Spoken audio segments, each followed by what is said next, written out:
Shravan 2 fish ఓకేనా.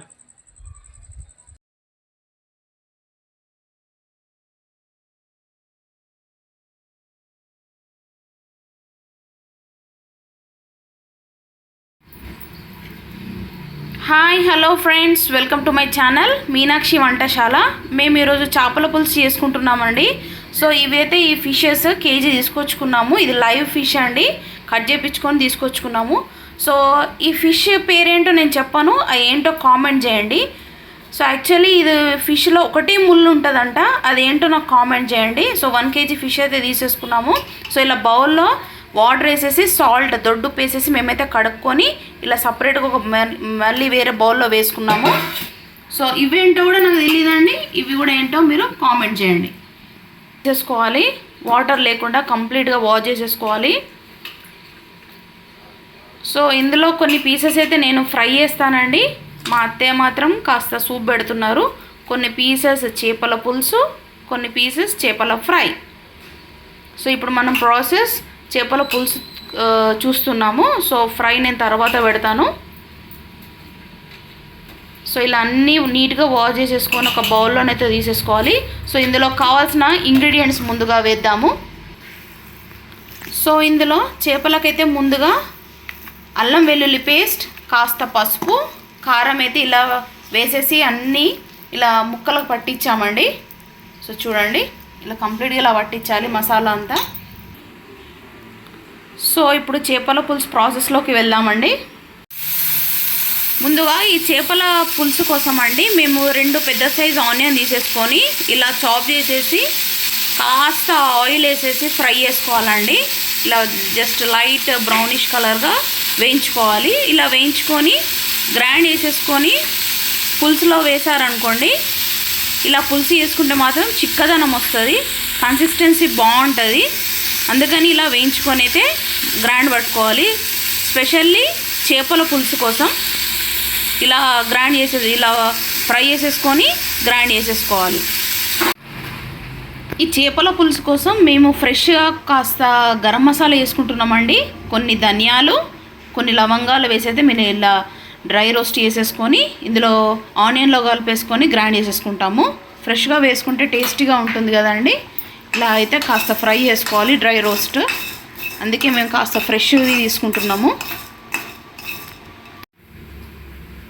చూడండి, fry చేసి పెట్టుకున్న ఆనియన్స్, ధనియాలు అండ్ లవంగాలు అయితే ఇలా గ్రైండ్ చేసేసి పెట్టుకున్నాము మేము చేపల పులుసు కోసం.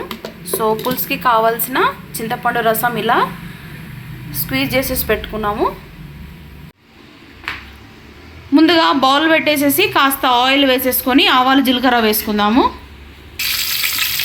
సో ఇలా గంజు పెట్టేసి ఆయిల్ వేసేసి ఆవాలు జీలకర్ర కాస్త మెంతులు వేసాను, కొన్ని ఆనియన్ వేసామండి మేము, చాప్డ్ ఆనియన్. నెక్స్ట్ మనం గ్రేవీగా చేసి పెట్టుకున్న ఈ గ్రైండ్ చేసేసి పెట్టుకున్న ఆనియన్, ధనియాలు, లవంగాలు అది వేసేద్దాము. పేస్ట్ వేసేసి కాస్త కలిపేసుకుందాము. చూడండి, ఇలా ఆనియన్ పేస్ట్ కాస్త గోల్డెన్ కలర్గా ఫ్రై అయిన తర్వాత మనం ముందుగా కలిపి పెట్టుకున్న చేప ముక్కలను ఇందులో వేసేద్దాము. సో ఇవి మంచి ఫిషెస్ కదండి. సో ఫస్టే వేసేసుకొని పోపంతా పట్టించుకోవచ్చు. నార్మల్ ఫిషెస్ అయితే మనం పులుసు వేసుకున్నాక పులుసు మరుగుతుంటే చేప ముక్కలను వేసుకోవాలి. సో ఇవైతే మంచి పీసెస్ కదండి, మంచి ఫిష్ ఇది. సో ఈ ఫిష్ పేరేంటో మీరు కామెంట్ చేయండి. దీనికి ఒకటే ముళ్ళు ఉంటుంది, అదేంటో ఈ ఫిష్ పేరేంటో నాకు తెలీదు. మీరు మాత్రం కామెంట్ చేయడం మర్చిపోకండి. సో ఇలా వేసేసుకొని కాస్త పోపునంతా పట్టిద్దాము, నిదానంగా కలిపేసుకోవాలి. పీస్ని ఏమాత్రం డిస్టర్బ్ చేయొద్దండి. ఫిష్ సూప్ స్పెషాలిటీ అది, ఆ రూల్ అది. ఫిష్ని ఏమాత్రం కదిలించొద్దు స్పూన్తో. కదిలిస్తే మాత్రం కాస్త పీస్ అంతా స్మాష్ అవుతుంది, కర్రీ అంతా ఖరాబ్ అయిపోతుంది, స్మెల్ వస్తుంది, అస్సలు బాగోదు. సో ఇది కాస్త నిదానంగా కలిపేసుకుందాము, టాస్ చేసేద్దాము, నిదానంగా కలిపేద్దాము. చూడండి, పీస్ ఇలా కాస్త ఉడికినట్లు అయిన తర్వాత మనం ముందుగా రెడీ పెట్టుకున్న చింతపండు రసం వేసేసుకోవాలండి.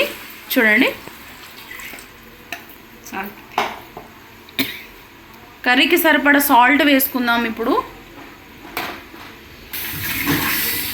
నేను పులుసుకు సరిపడా సాల్ట్ వేసుకున్నానండి, కాస్త మెంతి పొడి కూడా వేసుకున్నాను. వేసేసి కాస్త ఫ్లేమ్ హై పెట్టామండి. చూడండి, కాస్త ఇది మరగాలి. మరిగితే మనకు ఎమ్మి చేపల పులుసు రెడీ. సో మేము ఈరోజు నైట్ వేసుకుంటున్నామండి. నైట్ వేసేసుకొని స్టీల్ బౌల్లోకి ట్రాన్స్ఫర్ చేసేస్తాము ఈ కర్రీ. సో మేము రేపు మార్నింగ్ సర్వ్ చేసుకుంటాము. చేపల పులుసు ఎప్పుడైనా కూడా ముందు రోజు చేసేసుకొని నెక్స్ట్ డే తినాలండి, అప్పుడే టేస్ట్ బాగుంటుంది.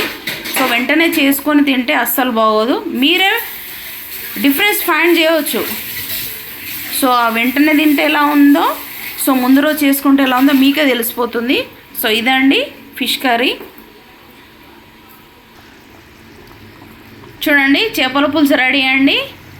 ఆయిల్ అనేది మనకు పైనకు వచ్చింది చూడండి. సో మనకి ఎమ్మి చేపల పులుసు రెడీ. సో మీరంతా ఈ ప్రాసెస్ చూసి ఎలా ఉందో కామెంట్ చేయండి. మీరు కూడా ఇదే ప్రాసెస్ ఫాలో అవుతారా లేకపోతే డిఫరెంట్గా ఫాలో అవుతారా కూడా కామెంట్ చేయండి. నా ప్రాసెస్ ఎలా ఉందో కూడా కామెంట్ చేయండి. సో ఈ ఫిష్ పేరేంటో చెప్పడం మాత్రం అస్సలు మర్చిపోకండి. Thank you for watching.